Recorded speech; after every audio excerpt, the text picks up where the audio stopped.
Макси, ти имаш ли си най-добър кучешки приятел в хотела, като дойдеш?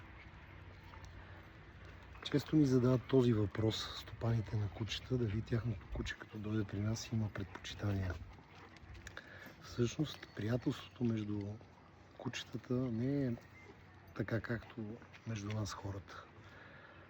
За кучетата е важно да се чувстват спокойно в присъствието на други себеподобни и така средата им е балансирана.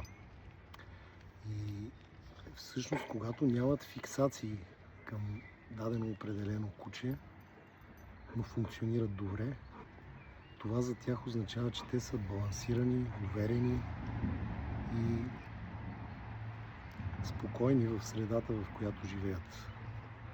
И именно на това се уповава и начина на грижа, който предлага нашия хотел, а именно да гледа животинките свободно, без да ги затваря и да са като едно семейство.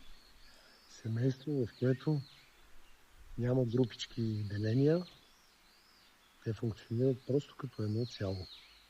И така се чувстват добре. Поздрави и хубав ден!